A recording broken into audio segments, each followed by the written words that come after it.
Hello viewers, நான் Jose. திருப்பூரில் அதிமுக எம்எல்ஏவோட தோட்டத்தில் சிறப்பு உதவி ஆய்வாளர் வெட்டி கொலை செய்யப்பட்ட சம்பவம் தமிழகத்தையே ரொம்ப அதிர்ச்சிக்குள்ளாக்கியிருக்குங்க. ஆமாங்க, என்ன ரீசனுக்காக வெட்டி கொல்லப்பட்டார்னா, அப்பா மகன்களுக்குள்ள சண்டை.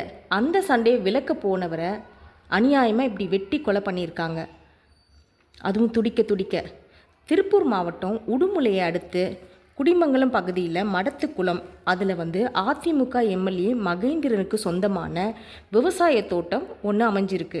இந்த தோட்டத்தில் திண்டுக்கல் மாவட்டம் வேலசந்தூரை சேர்ந்த மூர்த்தி என்பவரும் அவருடைய மகன்களும் குடும்பத்தோட தங்கியிருந்து கூலி வேலை செஞ்சிட்ருக்காங்க. லாஸ்ட் 2 days பிஃபோர் மூர்த்தியோட 2வது பையன் மணிகண்டனும் அங்கே வந்திருக்காரு. ஆல்ரெடி தங்கப்பாண்டியன்றவர் இருக்கார் ஒரு பையன். செகண்ட் பையனும் அவரை பார்க்குறதுக்காக அங்கே வந்திருக்காரு. வந்த இடத்துல 3 பேரும் குடிச்சிட்டு அப்பா மகன்களுக்குள்ள ஒரே சண்டை போட்டு அடிதடி நடந்திருக்கு. இதை பார்த்த அக்கம் பக்கத்தில் இருக்க வீடுங்கள்லாம் காவல் உதவி எண் 100க்கு கால் பண்ணி தகவல் சொல்லியிருக்காங்க.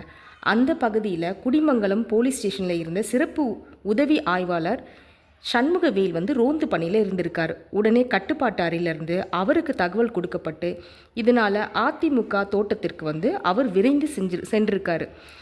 கூட தன்னோட கார் ஓட்டுநரான அழகுராஜா என்ற போலீஸையும் கூட கூப்பிட்டுட்டு சண்முகவேல் அங்கே போயிருக்காரு. அங்கே குடிபோதையில் அப்பா பையன்களுக்குள்ள சண்டை பயங்கரமாக போயிட்டு இருந்திருக்கு. அதை பார்த்த எஸ்எஸ்ஐ அவங்கள விலக்கி விட்டுருக்காரு. அதோடு மட்டும் இல்லாமல் அப்பாவை அடித்த தங்கப்பாண்டியனோட கன்னத்தில் அடித்து கண்டித்தும் உள்ளார். போலீஸ் வர்றதை பார்த்தோனையும் மணிகண்டன் தோட்டத்தில் மறைஞ்சிருந்திருக்காரு. அடிபட்டிருந்த தங்கப்பாண்டியனோட அப்பாவுக்கு ஹாஸ்பிட்டல் அனுப்புவதற்காக ஆம்புலன்ஸ்க்கும் கால் பண்ணியிருக்கார்.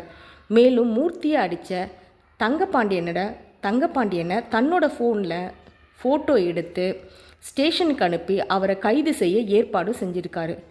தங்கப்பாண்டியன் எங்கே கைது செஞ்சிருவாங்களோன்னு நினச்சேன். தோட்டத்தில் மறைஞ்சிருந்த மணிகண்டன் திடீரென அறிவாளோட சண்முகவேலை வெட்ட பாஞ்சிருக்காரு. சடனாக நடந்த இந்த தாக்குதலை கொஞ்சமும் எதிர்பார்க்காத உதவி ஆய்வாளர் தப்பி செல்ல முயன்றிருக்காரு. அப்போது அவர் கையில் வெட்டுப்பட்டிருக்கு. ஸோ அவரால் ஓட முடியாமல் கீழே விழுந்திருக்காரு.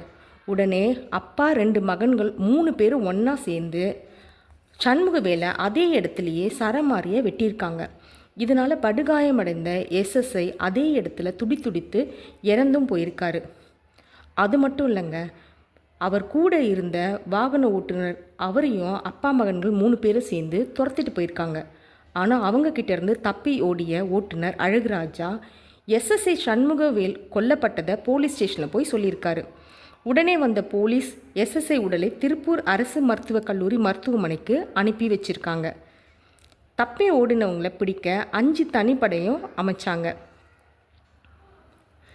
அதுக்கப்புறம் எஸ்ஐ சண்முகவேல் குடும்பத்துக்கு 1 கோடி இழப்பீடு கொடுக்க சொல்லி முதலமைச்சர் அறிக்கை விட்டிருந்தார். இதுக்கு நடுவில் இவங்களை பிடிக்கிறதுக்காக 5 பேர் கொண்ட தனிப்படையும் அமைச்சாங்க. அதில் மூர்த்தி, மணிகண்டன் 2 பேரும்,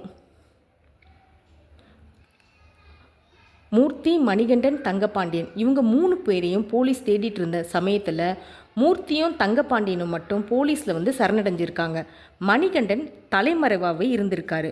ஆனால் போலீஸாருங்க மணிகண்டனை கண்டுபிடிச்சி சுற்றி வளைச்சிருக்காங்க.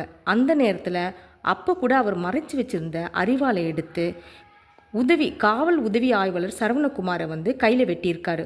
அப்போ அவர் பக்கத்தில் இருந்த காவல் ஆய்வாளர் திருஞான சம்பந்தம் தன்னோட துப்பாக்கியால் அவரை 2 முறை சுற்றிருக்காரு.